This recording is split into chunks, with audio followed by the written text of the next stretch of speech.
નમસ્કાર વિદ્યાર્થી મિત્રો, આજે આપણે આંકડાશાસ્ત્રમાં નિયત સંબંધના 2 થી 3 માર્કના દાખલા એના ઉદાહરણો વિશે આજે આપણે અભ્યાસ કરવાનો છે। જેમાં એક 8મું ઉદાહરણ આપેલું છે। 10 જુદા જુદા વિસ્તારમાં ચોમાસા દરમિયાન પડેલા વરસાદ સેન્ટીમીટરમાં એટલે કે x અને બાજરીની ઉપજ ક્વિન્ટલ પ્રતિ હેક્ટરમાં y વચ્ચેના સંબંધનો અભ્યાસ કરવા માટે મેળવેલી માહિતી પરથી નીચે મુજબના માપ મેળવેલ છે। જેમાં n બરાબર 10, x બરાબર 40, y બાર બરાબર x બાર બરાબર 40, y બાર બરાબર 175, x નું પ્રમાણિત વિચલન 12, સહવિચરણ બરાબર 360। આ ઉપરથી વાયની ઉપજ વાયની વરસાદ x પરની નિયત સંબંધ રેખા મેળવો। તો નિયત સંબંધ રેખા આ સહવિચરણ વાળા સૂત્ર જે તમારી બુકમાં આપેલા છે એના વિશે આપણે થોડું જાણીએ।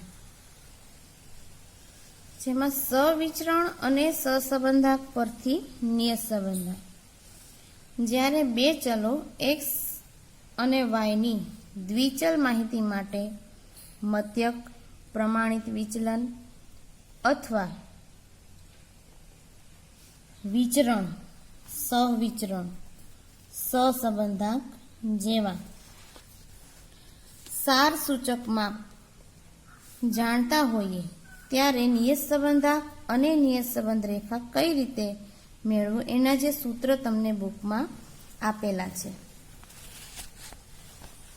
જેમાં જ્યારે x બાર આપેલા હોય, y બાર, વિચરણ x અથવા તો વિચલન x, વિચરણ y એટલે કે s વર્ગ y અથવા વિચલન y અને સહવિચરણ xy જો તમને દાખલાની રકમમાં માપ આપી દીધેલા હોય ત્યારે નિયત સંબંધકનું સૂત્ર શું? તો કે સહવિચરણ xy છેદમાં x નું વિચરણ, સહવિચરણ જેને આપણે સંકેતમાં COV કૌંસમાં xy છેદમાં s વર્ગ x લખીએ છીએ।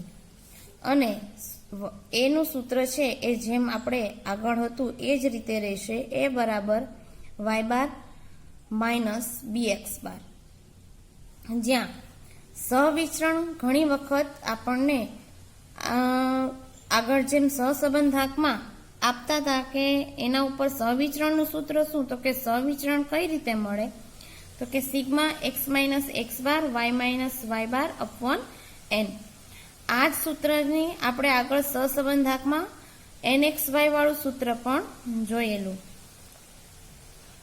તો એ સૂત્ર છે sigma xy minus n x બાર y બાર। હવે વિચરણ આ રીતે વિચલનનો વર્ગ આપેલો હોય તો સિગ્મા x માઇનસ x બારનો સ્ક્વેર છેદમાં n બરાબર સિગ્મા x નો વર્ગ છેદમાં n માઇનસ હોલ સ્ક્વેર એટલે કે સિગ્મા x અપોન n નો હોલ સ્ક્વેર થશે। આ જે સૂત્ર છે એમાં સિગ્મા x નો સ્ક્વેર છેદમાં n એમને જ રહેશે। અહીંયા જે સિગ્મા x છેદમાં n એ કોનું સૂત્ર છે? તો કે x બારનું।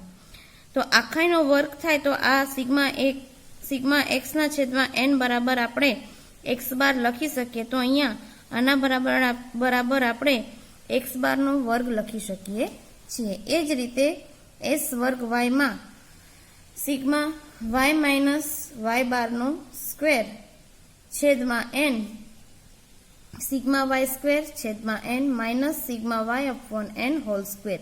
તો એ જ રીતે આ પણ આપણે y બારની જગ્યાએ લખ્યું છે તો અહીંયા આપણે એના બરાબર માઇનસ y બાર સ્ક્વેર લખી શકીએ છીએ। ત્યારબાદ બીજું, જ્યારે x બાર y બાર r એટલે સહસંબંધક, x નું પ્રમાણિત વિચલન કે વિચરણ, એ જ રીતે y નું પ્રમાણિત વિચલન કે વિચરણ જેવા માપ આપણે જાણતા હોય ત્યારે બી બરાબર એક્સ આર ગુણ્યા વાયનું પ્રમાણિત વિચલન છેદમાં એક્સનું પ્રમાણિત વિચલન, જે આપણે આગળ આવી જ ગયેલ છે, આર બરાબર એસવાયના છેદમાં એસ એક્સ. ખાસ ધ્યાન રાખવાનું, આ રીતે સીવાય ને સીવે એક્સ આપેલું હતું, પણ નિયત સંબંધાંકમાં વાય હંમેશા ઉપર આવે છે. અને એ બરાબર વાય બાર માઇનસ બી એક્સ આપેલ છે. તો આના ઉપરથી હવે આપણે જે ઉદાહરણ 8મું આપેલું છે એને આપણે અહીંયા ગણતરીમાં લેવાનું છે. આપણે માહિતી આપેલી હતી એમાં n બરાબર 10, x બાર બરાબર 40, y બાર 175. તો અહીંયા જે હમણાં હું સૂત્ર બોલી એમાં દરેક વસ્તુ છે એ આપેલી હતી. તો અહીંયા કયું સૂત્ર લાગુ પડશે? તો કે b બરાબર સહવિચરણ એક્સ વાય ના છેદમાં s વર્ગ x, એટલે કે x નું સહવિચરણ. તો સહવિચરણ કેટલું આપેલું છે? તો કે સહવિચરણ 360 આપેલું છે. સહવિચરણ 360 અને એસ એક્સ એટલે કે એક્સ નું પ્રમાણિત વિચલન આપણને 12 આપેલું છે. 12 નો વર્ગ થશે 144. તો 144, તો બી 360 ને ભાગ્યા 144 કરો એટલે બી બરાબર આવશે 2.5. હવે આપણી પાસે એક્સ બાર છે, વાય બાર છે અને બી ની કિંમત છે. તો આ ત્રણેય કિંમત હોય ત્યારે આપણે શું શોધીએ છીએ? તો કે એ. તો એનું સૂત્ર શું છે? તો કે એ બરાબર વાય બાર માઇનસ બી એક્સ બાર. તો એ ની કિંમત શોધતા વાય બાર કેટલો આપેલો છે? તો કે 175.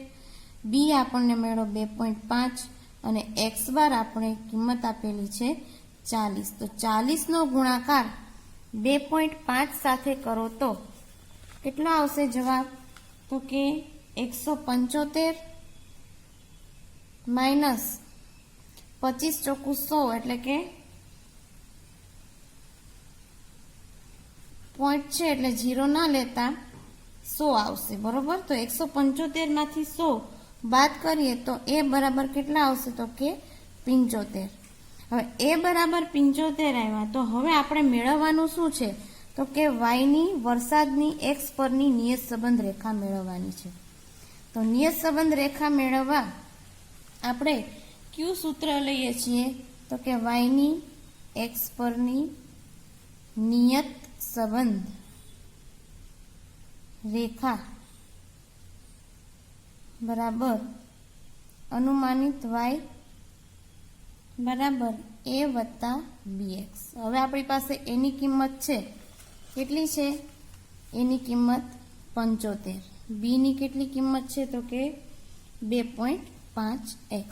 તો આ રીતે જ્યારે આવી કિંમતો આપેલી હોય ત્યારે સૂત્રને અનુરૂપ આપણે દાખલો ગણી શકીએ છીએ. અને આ દાખલા સહેલા છે અને 2 કે 3 માર્કમાં હોય છે.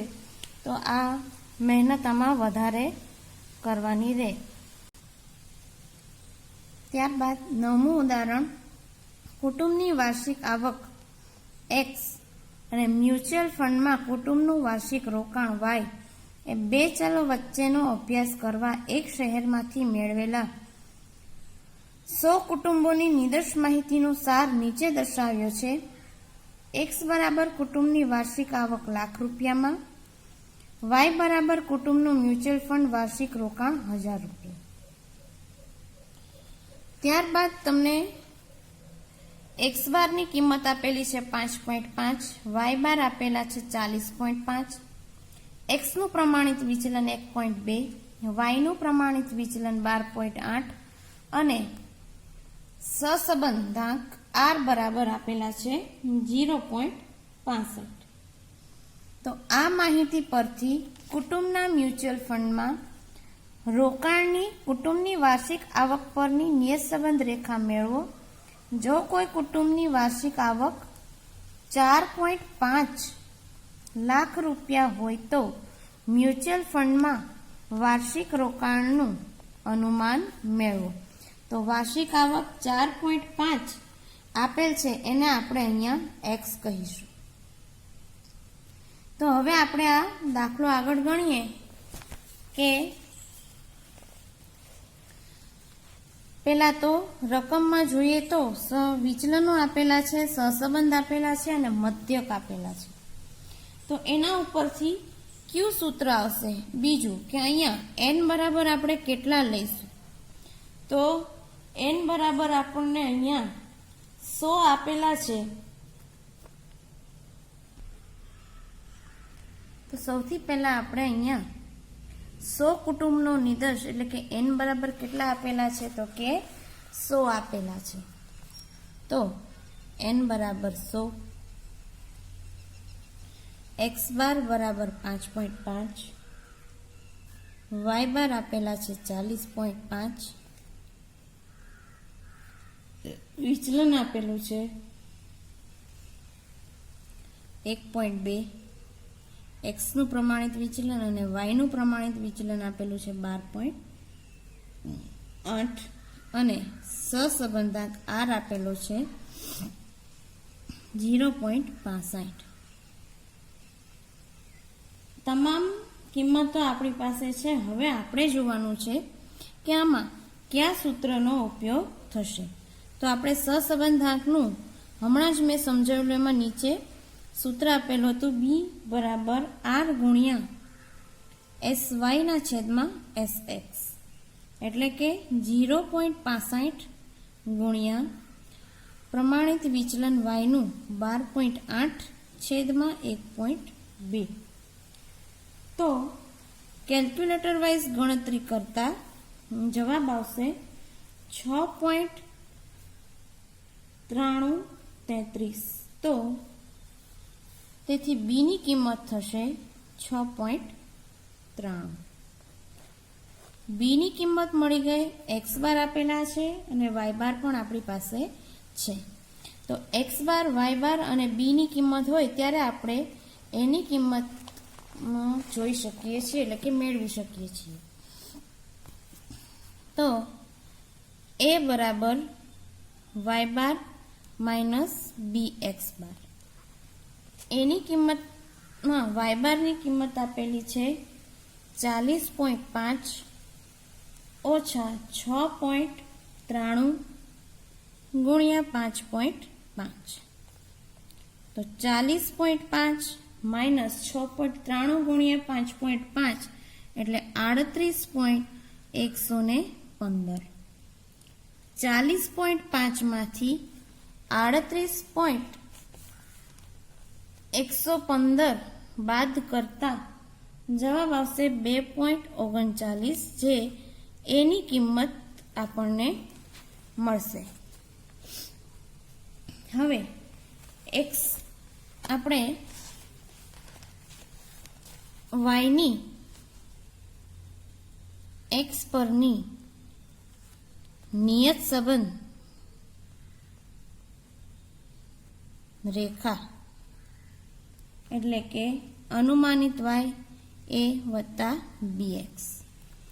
તો એની કિંમત છે 2.39, બીની કિંમત 6.93. હવે તમને અહીંયા કીધેલું કે કુટુંબની વાર્ષિક આવક 4.5 હોય તો મ્યુચ્યુઅલ ફંડમાં વાર્ષિક રોકાણનું અનુમાન મેળવો. તો આપણને x ની કિંમત અહીંયા આપી દીધેલ છે. તો હવે આપણે જે અનુમાનિત રેખા મેળવેલી છે એમાં આપણે x ની કિંમત મૂકી દઈએ. તો કે x બરાબર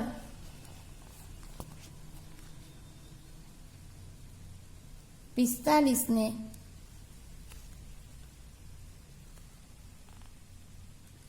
મૂકતા એટલે કે y બાર અનુમાનિત y બરાબર 2.39 વત્તા 6.93 ગુણ્યા 45 બરાબર 2.39, 6.93 અને 45 નો ગુણાકાર કરતા આવશે 31.185. 31.185 પ્લસ 2.39 39 એટલે જવાબ આવશે 33.575. તેથી અનુમાનિત વાય એટલે કે જ્યારે x બરાબર 45 હોય ત્યારે અનુમાનિત વાય કેટલો આવશે તો કે 33.58. તો અહીંયા આપણે અર્થઘટન એ રીતે લખી શકીએ કે જ્યારે કુટુંબની વાર્ષિક આવક 4.5 લાખ હોય ત્યારે મ્યુચ્યુઅલ ફંડનું વાર્ષિક અંદાજિત રોકાણ 33.58 રૂપિયા થાય. આ રીતે આપણે એનું અર્થઘટન લખી શકીએ છીએ. ત્યારબાદ 10મું ઉદાહરણ, એક બોલપેન બનાવતી કંપનીની છેલ્લા વર્ષના દરેક માસના અંતે બોલપેનનો ભાવ રૂપિયામાં અને તે સમયે બોલપેનના પુરવઠા એકમોમાં નીચે આપેલી માહિતી પરથી જ્યારે બોલપેનનો ભાવ રૂપિયા 40 હોય તો પુરવઠાનું અનુમાન મેળવો. એમાં વિગત આપેલી છે, ભાવ આપેલા છે 30 અને 25, એમાં સરેરાશ 30 અને પુરવઠો વાય 500, વિચરણ 25 અને 10,000. વિચરણ આપેલો છે, જો વિચલન મેળવવું હોય તો આપણે આનું વર્ગમૂળ કરવું પડે, 25 નો 5 અને 10,000 વિચલન કરો એટલે 100. આર બર એટલે કે સહસંબંધકની કિંમત આપેલી છે તમને 0.8. તો આગળની જેમ જ આપણે ઉદાહરણ 9માં જેમ સૂત્ર મૂક્યું હતું એ જ રીતે આપણે અહીંયા બીનું સૂત્ર મૂકી શકીએ છીએ. પણ બીનું સૂત્ર મૂકતા